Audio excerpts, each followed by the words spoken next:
welcome back to another episode of Tech Talk. I am your host, Jeff Hootselle, Chief Cloud Officer with Auditmacs. Hey, as you guys know, Tech Talk is a show. We talk to IT leaders and subject matter experts in the field of technology. We talk to them about current trends in the marketplace, about current events. We talk about amazing things that their companies are doing. And we've always got really fantastic guests on the show. Today is no different. Today we've got Todd Thompson. Todd is the CIO at doTERRA International. Todd, thanks for joining us today. Appreciate you having us on the show. Thank you. Great to be with you. Yeah, so Utah, I know it's a little bit earlier there, so we're happy you got up early and joined us. But folks that may not Yeah, it's be a beautiful familiar with, morning. yeah, it looks nice, looks nice. So folks that may not be familiar with doTERRA, I mean, obviously you guys are a global manufacturer and distributor of essential oils and essential oil related products. You've been with the company a few years now. Talk a little bit about the company and kind of what makes you guys unique. Yeah, we're actually the world's largest manufacturer and distributor of essential oils. We really focus on product quality. Essential oils are just um, the essence of plants around the world that have been used really for thousands of years in many cases for health and wellness. And we find the best sources on the earth and bring them to millions of consumers around the globe. That's great. And Todd, so I know you start talking about bringing products to folks on a global level, and that's obviously a pretty big audience, and you obviously have to know your customers for something like that. You know, a lot of this comes down to communication. And I'm sure for products like yourself, really telling the story of essential oils and how they're used. Talk to me a little bit about that element of storytelling and kind of how you guys use that in the business and the importance of that for getting your message out there. Yeah, for us, content is really important. Essential oils are known by more and more people around the world as a great source of health and wellness solutions, but still fairly niche for a lot of people. And so we have to help people understand, what frankincense can do, what a lemon oil can do for you, a peppermint oil, etc. And new oils that are being discovered all the time. And so telling the story of the essential oils and what they can do, their efficacy and potency is really important. We do that through our content sites and in a business to consumer industry like we're in. Content is key, and the website is key in terms of delivering that content. Yeah, and I know you guys have invested a lot of money into the website and into the communication side of things, with really a particular eye on the user experience. User experience is the term UX. Things get thrown around a lot in our industry as being important, but for you guys, really essential, especially on a global level. Talk about some of the investments you guys have made and kind of your perspective on making a great user experience. Yeah, before I go there, I just wanted to add that the primary way that we actually tell the story of the essential oils and the product quality at doTERRA is through our wellness advocates. We have a team of hundreds of thousands of wellness advocates around the world who are independent distributors of our essential oils, and they are really the kind of the chief educators, if you will, about essential oils.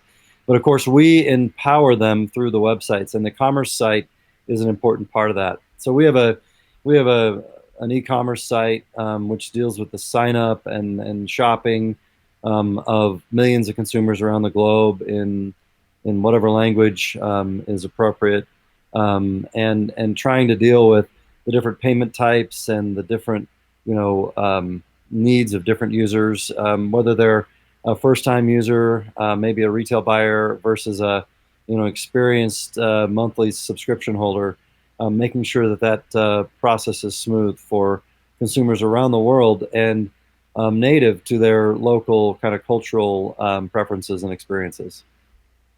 Yeah, I think that's a good point. I mean, you talk about the fact of, it's challenging enough for companies that are just working in their own country or their own continent. And you start talking about taking it from a global level and all the different cultures that are involved and different practices and how people do business together. That kind of adds an extra element of that. How have you guys approached that as you're looking at it from a global perspective and kind of developing things like the mobile apps and the communication side and the other things that you do? Yeah, I think we do a couple of things. One, we have offices on the ground in over 20 countries, and so those general managers and their teams help us to understand what the needs are for the local market. Of course, we've got technology teams in most of those countries as well, and so they're scanning the market as well. We understand the different social media kind of norms and channels that are used. Obviously, in China, which is a large market for us, WeChat is key. And if you look at other parts of the world, again, other payment types, other social media mechanisms in South America, WhatsApp is a key communication channel for us. And so we really just try to listen to the local market, both from the standpoint of the general manager and from the IT team there locally, to understand what the needs are, and then adapt the commerce solutions that we have to meet those local needs accordingly. No, that's great. I mean, I think you talk about all those things and all the different technology that's involved in it. The skill as a CIO from kind of taking that technical information and translating that over to the business can a lot of times be a big challenge for folks out there today. So how have you been able to bridge that gap kind of as you're talking to your other executive leaders in the lines of business and kind of show them the importance of technology and the security that's involved, the investments that are involved. How have you been able to kind of succeed in that part of the environment as well? I've been a CIO for over 16 years, and it's an art that I'm sure I haven't perfected. But I very humbly try to engage with my partners and peers on the business side on a day-to-day basis. Try my best to wrap my head around the business with their help, and understand what makes the customer experience really work for a customer, what makes the back office of the company really tick, and I think the more we can have the model of the business in our minds, and be really business centric in our thinking, then the technology that we provide to the business is so much more likely to be what the business needs and what the customer needs, most importantly. So I think it's just a lot of, I mean, it's a lot of Zoom calls, it's a lot of Teams meetings, it's a lot of kind of Yeah. daily interaction right now with COVID-19 with a lot of people, to just stay aligned, and again wrap our heads as an IT team around what it is that the business really needs, so that we can kind of co-innovate and co-create with them around the customer experience and the solutions for our business. Yeah, and Todd, you mentioned, you mentioned Zoom. We actually had the CIO of Zoom on one of our earlier episodes and chatting about kind of how their business has blown up and all the different use cases that maybe they hadn't seen before in the past that have kind of risen from that. But also kind of what the future of business looks like and the importance of collaboration. And I know you guys typically have an annual conference that you guys host. When I think you mentioned somewhere in the neighborhood of 35,000 people usually come to that. You guys are making some changes to that this year. I think it's going to be more of a virtual type conference. Maybe talk about that a little bit. Sure, that's a kind of a recent challenge that's arisen for us. Sure.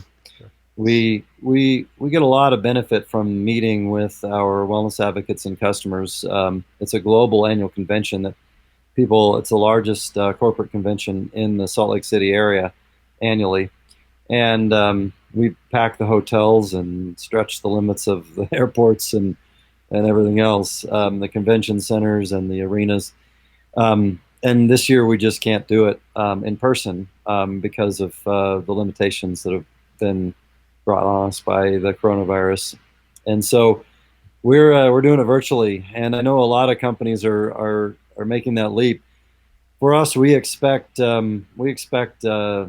many, many, many more participants than we would have in an in-person convention. And so trying to deal with potentially hundreds of thousands of concurrent visitors and guests and participants, making it as interactive as we can at the right scale. And of course, technology is going to be key in that. We think it's one of the more important things we'll do in the next year to pull that off and make it really seamless for lots of people who will need to log in and participate and want to converse and interact with us in some way, and figuring out how to make that happen. So that's the challenge that we're facing right now.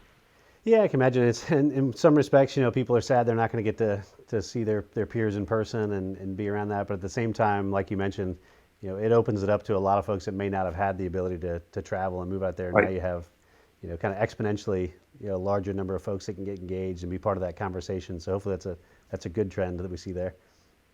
Right. So, well, Todd, Yeah, if we folks hope to want to, use elements of this in the future as well. yeah, 100%. I think it'll be interesting to see kind of what the future of work looks like as we come back from Right. this and how things shift and change. I know you guys, I'm sure, are looking to that as a business as well and thinking about kind of post COVID, or at least in the next phase, new normal, kind of call it what you want, what business looks like. Are you guys kind of thinking about that as a company as well, as what shifts and change will happen there? We are, as with most companies, we've had to move, the majority of our employees home, other than essential workers, and in our manufacturing distribution functions, we've got essential workers that couldn't work remotely. So we've shifted home, and obviously we look at what does the future look like, and do all of those employees come back? We think there's a lot of benefit in our campus and in the collaboration and culture that we've created on the campus, premises. But some of the jobs may not fit that model long term, and so we're talking as a team about what that means, and I don't think we've fully solved that riddle, but we're iterating towards a model that I think will be a hybrid of on-premise and remote. And again, I think whether it's our annual convention or whether it's the way that we come to the office, I think there's a new normal ahead of us that is probably better overall, based on what we've learned in this COVID-19 experience. Yeah, I'd like to hope so as well. Hopefully, we can continue to leverage technology to do some new and good things. It's obviously it's easy to focus on some of the negative aspects or kind of long for some stuff we miss, but I think there's going to be some positive stuff that comes out of this. So Todd, thanks so much for joining us today. It was great to hear more about doTERRA and some of the awesome things you guys are doing. We certainly appreciate it. Jeff, great to be with you. Yeah, and guys, go check out doTERRA. Check out some of their products. I think anything right now that gives you some anxiety relief and a little stress relief right now is a good thing. So I'm sure they've got a whole line of stuff for that. But we thank Todd so much for being here. We thank you guys for tuning in as well. We hope to see you guys soon on another episode of Tech Talk. Take care and stay safe.